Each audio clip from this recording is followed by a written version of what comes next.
सोचो, एक गुड़िया जो सालों से मंदिर में रखी हो, लोग उसे देखने आते हो लेकिन खेलने के लिए नहीं, डरते हुए, क्योंकि कहा जाता है कि उसके बाल अपने आप पड़ते हैं। हाँ भाई, आज की कहानी है जापान की मशहूर ओकीकू डॉल की। एक ऐसी गुड़िया जिसके बारे में लोग मानते हैं कि उसमें एक छोटी बच्ची की आत्मा बसती है।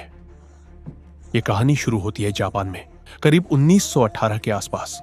कहा जाता है कि एक लड़का अपनी छोटी बहन के लिए एक सुंदर जापानी डॉल खरीद कर लाया। उस डॉल के छोटे काले बाल थे, किमोनो पहना हुआ था और चेहरा इतना शांत था कि पहली नजर में वह बिल्कुल साधारण लगती थी। उसकी छोटी बहन का नाम था ओकीकू। ओकीकू को वह डॉल बहुत पसंद आई। वह उसे हर समय अपने पास रखती, उसे खेलती, उसे अपनी सबसे प्यारी चीज मानती थी।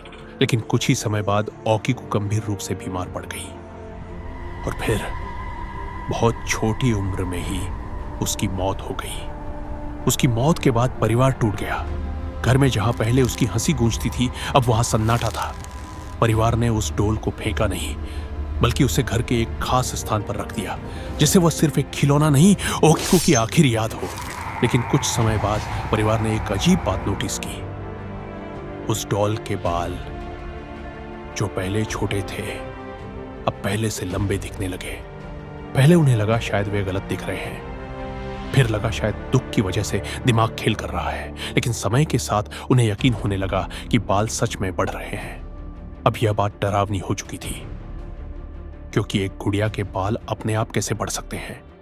परिवार के कुछ लोगों ने मान लिया कि ओकीकू की आत्मा उसी डॉल में आ गई है। उन्हें लगा कि वह अपनी सबसे प्यारी चीज को छोड़कर नहीं गई, बल्कि उसी में रह गई। यहीं से एक साधारण डॉल की कहानी एक रहस्य में बदल गई।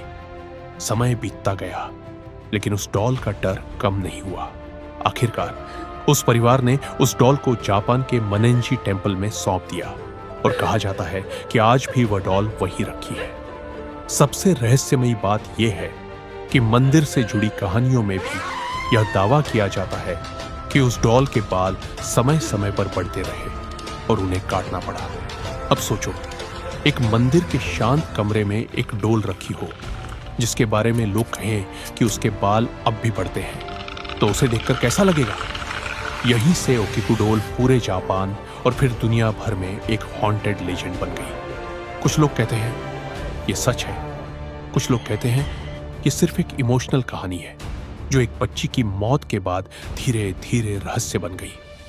कुछ स्केप्टिक्स का मानना है कि पुरानी डॉल्स में कभी कभी असली इंसानी बाल भी लगाए जाते थे, इसलिए जो लोगों को पैरानॉर्मल लगा उसकी कोई सामान्य वजह भी हो सकती है।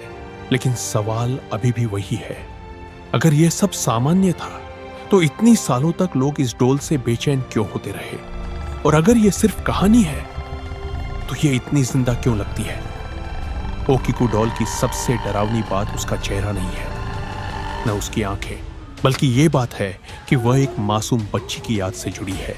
एक ऐसी बच्ची जो दुनिया से चली गई, लेकिन शायद पूरी तरह गई नहीं। तो क्या सच में ओकीकू की आत्मा उस डॉल में बसती है, या फिर यह सिर्फ दुख, प्यार और विश्वास से बनी एक ऐसी कहानी है जिसे लोगों ने डर का रूप दे दिया? सच चाहे जो भी हो, ओकीकू डॉल आज भी दुनिया की सबसे रहस्यमयी डॉलेज में गिनी जाती है। और शायद यही उसकी असली ताकत है।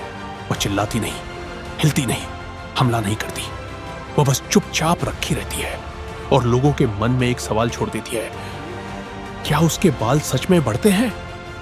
अगर तुम्हें यह कहानी रहस्यमयी लगी तो कमेंट में लिखो, क्या ओकीकू सच में हॉन्टेड है? और ऐसी ही डरावनी और रहस्यमयी कहानियों के लिए चैनल को सब्सक्राइब करना मत भूलना।